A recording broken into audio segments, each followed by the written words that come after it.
bw'oba mulamu nga weeraba omubiri tolemwa kweyita mugezi. Endwadde ya kkookolo bw'ekusensera etandika okumalamu amagezi.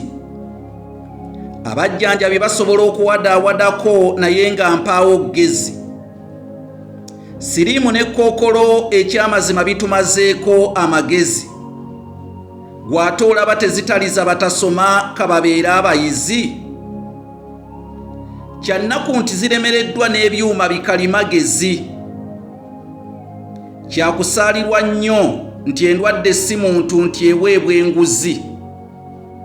Ayi Mukama yamba saasira abalwadde gwe atalya nguzi. Laba bw'ofa ng'olaba olw'ebbulwa ly'amagezi, bw'otyo n'oyolekera okwegatta ku mugendo gw'abagenzi.